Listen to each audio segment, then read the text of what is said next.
Alors aujourd'hui, nous sommes déplacés ici à Saint-Sylvestre, au domaine du radar. Et pour nous en parler, nous avons le propriétaire Richard. Alors, salut Richard. Bonjour, bonjour. Ça va bien? Oui, ça va très bien. Ça va bien. Richard, on voudrait savoir qu'est-ce qu'on peut faire ici au domaine du radar? Si on parle en période estivale ou l'automne, tout ça, c'est, premier sentier pédestre, 8 km de sentier pédestre. La semaine prochaine, on rouvre 8 km de vélo de montagne en cross-country, un peu comme il y a au Mont-Saint-Anne pour experts. Il y a les visites guidées militaires ici, aussi, parce que c'est une ancienne base militaire.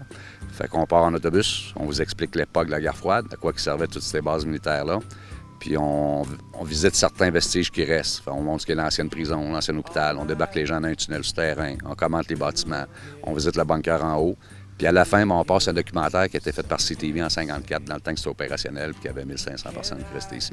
Ça dure 2 heures. Puis c'est bien le fun. Là, tous les samedis, dimanches, un départ à 1h30. Les gens qui appellent en début de la semaine réserver leur place.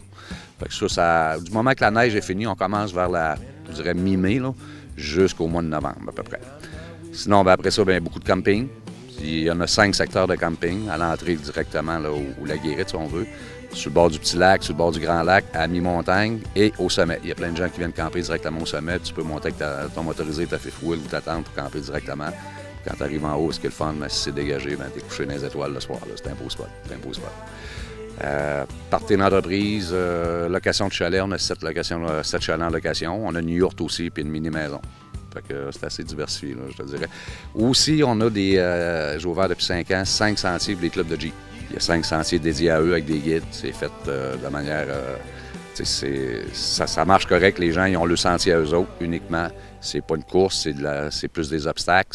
Ça fait pas de bruit. Puis t'as des gens qui vont faire les sentiers pédestres, ils croisent pas les Jeeps. Fait qu'on a les deux. On a les puristes de la nature, on a le côté moteur aussi, puis les deux se côtoient bien. C'est bien géré, puis ça va super bien. Ouais. Ça s'adresse à tout le monde, famille, les grands, les petits. J'ai vu tantôt, il y avait des petits animaux, une petite fermette. Oui, oui.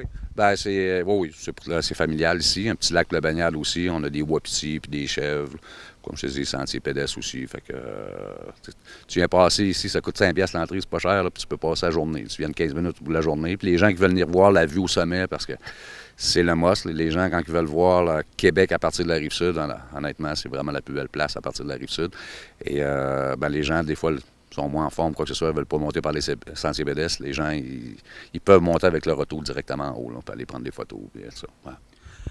J'ai vu qu'il y avait un petit lac, petite question, on peut-tu faire de la pêche, canot, quelque chose? C'est sûr que les gens peuvent amener leur canot. Au niveau de la pêche, on ne peut pas pour l'instant. Ça fait 4 ans que je suis sur le dossier avec le ministère de la Faune. On va régler ça à un moment donné, sauf qu'il faut être une pourvoirie pour ça. Et on n'a pas le droit commercialement d'utiliser la pêche puis charger des sous pour ça. Ça fait que la pêche n'est pas permise pour l'instant. Ça va venir éventuellement, c'est sûr. C'est un dossier qui reste à régler. S'il y avait bien des dossiers, je vous dirais, on les élimine un par un, puis on est rendu là. On est rendu dans le dossier du lac. Là. Fait que c'est sûr qu'on a hâte qu'on puisse permettre à la population de pouvoir venir pêcher. Là. Super, Richard. Est-ce qu'il y a un site Internet qu'on peut aller visiter pour avoir plus d'informations? Bien, c'est sur domaineduradar.com. Notre Facebook, Domaine du Radar aussi. On a beaucoup de photos, de vidéos aussi, que ce soit en été, que ce soit en hiver aussi, parce que l'hiver ici, le MOS, c'est vraiment la luge autrichienne qu'on a développée depuis 4 ans. On a 2 pistes de 2,3 km, une piste familiale et une piste kamikaze plus experte.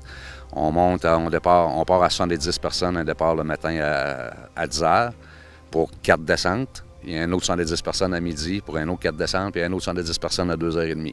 Ça, c'est plein, toujours le samedi, le dimanche. C'est vraiment une belle expérience. Et les 2 premières descentes pour tout le monde se font dans la familiale. Question de maîtriser le traîneau. Puis ceux qui ont 14 ans et plus, par la suite, s'ils veulent faire la kamikaze, la piste plus experte, ils ont accès à ça aussi. Puis c'est le fun. L'ambiance qu'il y a, c'est que, premièrement, c'est 4 descentes. Et dans les autobus, je te dirais que le party élève un petit peu. On a trouvé de la musique autrichienne, là, mais rythmée. Là. Je te jure, les gens, là, quand ils sortent de l'autobus, ils ont tout le refrain dans la tête. Puis ils m'écrivent, ça fait 2 semaines que tabarouette, j'ai ça dans la tête. Il est où le lien? Fait que je le mets sur Facebook. Puis quand on fait les visites militaires en été, comme hier, je l'ai fait encore, là, je lui donne un aperçu qu'est-ce qui se passe, là, puis l'ambiance que dans l'autobus avec la musique autrichienne. Puis c'est vraiment, moi, ça, on a vraiment du fun. C'est beaucoup d'ouvrages, mais on a du fun. Alors, c'est super. On vous invite à passer ici au Mont-Radar, venir découvrir une place fantastique, en famille et en amis. Alors, ça fait le tour, je pense, Richard. Merci beaucoup de l'interview. Alors, on se donne rendez-vous ici au domaine du radar.